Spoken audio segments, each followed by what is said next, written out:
Topic है हिंदी वर्णमाला में प्रयोग होने वाली रेखाएं। ठीक है, अपने जो हिंदी वर्णमाला जो ऐ से लेके अज्ञा तक होता है, ऐ से लेके कहाँ तक? अज्ञा। ठीक है, तो ऐ से लेके अज्ञा तक का जो मतलब हम लोग लिखते हैं, मतलब अक्षरों को मिलाकर शब्द जब बनाते हैं तो देखते हैं हम एक लाइन वाले कॉपी में लिखते हैं कि नहीं लिखते हैं? लिखते हैं ना। तो ये कॉपी में ऐसे लाइन होता है ना, जैसे जिस तरह से इसमें देखो ऐसे ये बीच बीच में ऐसे लाइन है कि नहीं? तो इस लाइन को बोलते हैं कौन सी लाइन? सरल रेखा। कौन सी रेखा? सरल रेखा। क्या बोलते हैं इस लाइन को? रेखा को क्या बोलते हैं? जो कॉपी में हमारे होता है पहले से छपा छपाया हुआ, समझे कि नहीं? उसके बाद देखो, जब हम इस सरल लाइन पे, ठीक है, कोई मतलब वर्णमाला का अक्षर लिख देते हैं, या तो हम कहीं भी लिख देते हैं, कोई जरूरी नहीं इसी में। आजकल तो सादा कॉपी भी आता है, देखते हो कि पेज एकदम ब्लैंक रहता है। ठीक है, अगर मान लो हम लिख दिए कै, ठीक है, क्या लिख दिए? कै। तो कै हम लिख दिए, ठीक है। अब देखो एक यहाँ पे लिखा है, तुम लोगों को मतलब तुम लोगों को दिखाई दे रहा होगा सिरो रेखा। क्या? सिरो रेखा।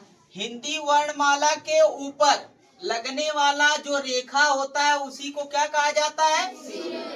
सिर माने होता है कपार, है ना, सिर, अरे भाई हेड।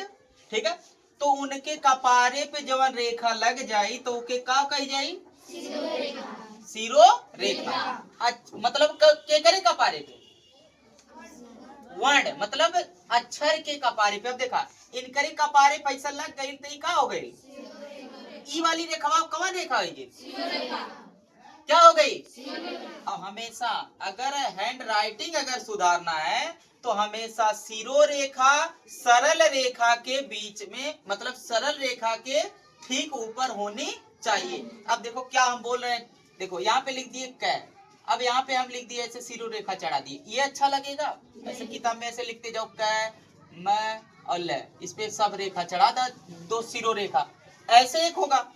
एक अगर मान लो ऐसे देखो कै लिखे, मैं लिखे और ले, ऊपर का जो सरल रेखा उस पे सटा सटा के लिखे हैं, फिर इसी सरल रेखा पे हम सिरो रेखा डाल दिए। अब ये और इसमें अंतर है ना। पूरे कॉपी में इस तरह से रहेगा तो अच्छा दिखेगा, हैंड राइटिंग अच्छा रहेगा, इस तरह से रहेगा तो नहीं। हमेशा जानो सिरो रेखा सरल रेखा के ऊपर होती है जब हम हिंदी लिखते हैं तब। और सिरो रेखा क्या होता है? वो अक्षर के ऊपर होता है, अक्षर के ऊपर। इसका मतलब जैसे अगर हमको लिखना है पै, तब सिरो रेखा चढ़ाओ तो यहाँ पे चढ़ा देंगे? कहाँ चढ़ाएंगे? ऊपर। ऊपर माने कपार, सिर पे। देखो सिर, सिरो रेखा। ठीक है, अब देखो एक होता है जब हम लिख लेते हैं पूरा वक्त ऐसे खड़ी पाई होले कि ना, जेके हमने कही ला पूरी विराम, है ना। और छोटे वर्ग के लड़के का कहे ना पूरी गरम, क्या कहते हैं?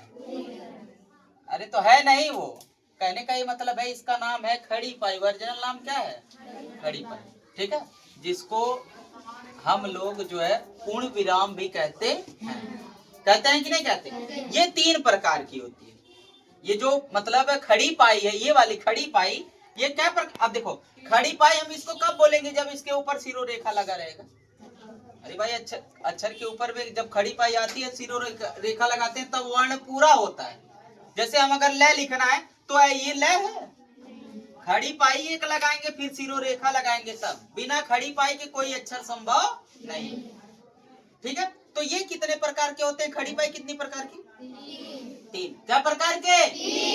एक अंत पाई, एक मध्य पाई और एक अर्ध पाई। अब समझ लेना क्या है अंत पाई का मतलब। जैसे मान लो यहाँ पे एग्जाम्पल में दिया गया ल और प और च, ऐसे है ना।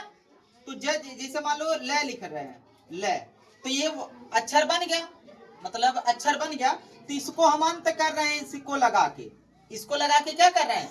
अंत कर रहे हैं कि नहीं कर रहे हैं? इसको लगा के, इसके बाद हम कुछ लगा रहे हैं नहीं ना, तो इसी को कौन सा पाई कहा जाएगा? कौन सा पाई?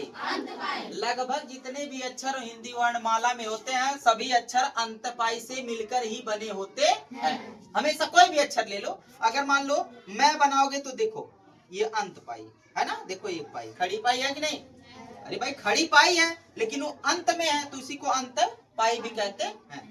मध्य पाई देखो, मध्य पाई वही खड़ी पाई है, मध्य पाई का मतलब होता है बीच में आती है। देखो कै बनाए हैं, एक इधर से गोली है ना, फिर छोटे बच्चे को नहीं लिखना सिखाते, फिर ऐसे बीच में ऐसे करवाते हैं, तो ये बन गया कि नहीं बताओ, खड़ी पाई पड़ी कि नहीं पड़ी।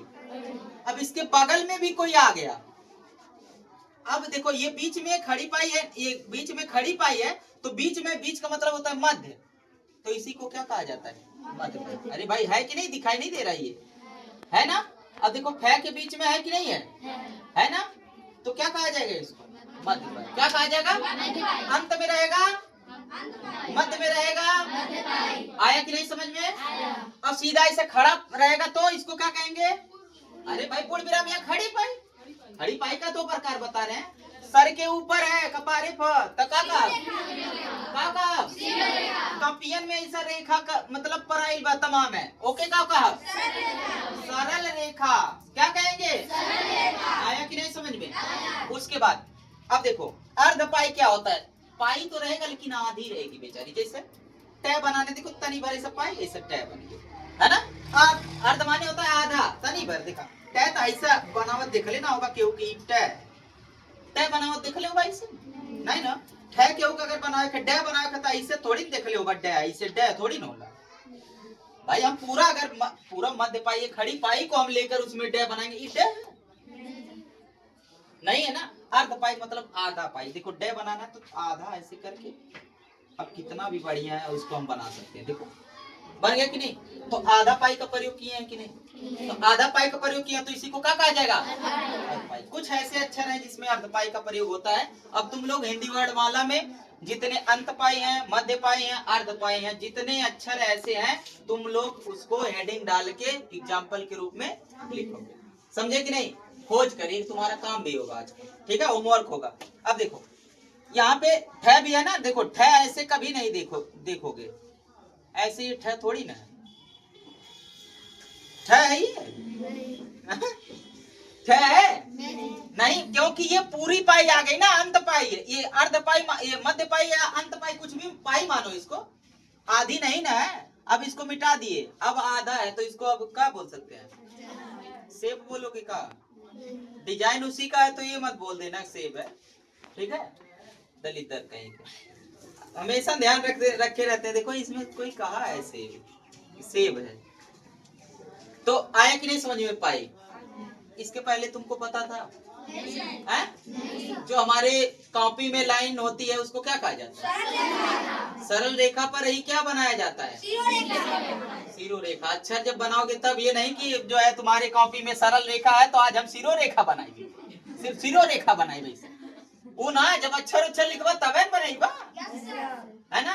बीच में लिखोगे, ये मध्य में लिखोगे, अगर सरल रेखाओं के बीच में अगर शब्द लिखते हो तो राइटिंग अच्छा, हैंड राइटिंग थोड़ा बनेगा नहीं, क्योंकि सिरो रेखा का हमेशा काम है कि सरल रेखा के ऊपर ही होना, समझे कि नहीं बात। इसीलिए थोड़ा हैंड राइटिंग पे भी ध्यान दिया करो तुम लोग थोड़ा, तब लिखावट अगर सुंदर है तो जान जाओ कि बच्चा बहुत तेज है पढ़ने में, समझे कि नहीं। लिखावट पे भी ध्यान देना चाहिए, थोड़ा कमजोर हो तो कोई बात नहीं, कोई अभिमन्यु नहीं है कि जो है बचपन से ही सीख के आएगा एकदम जो है ना। आओगे पढ़ने लिखने किसी भी विद्यालय में जाओगे तब जाके सीख मिलेगा तुमको, समझे ना।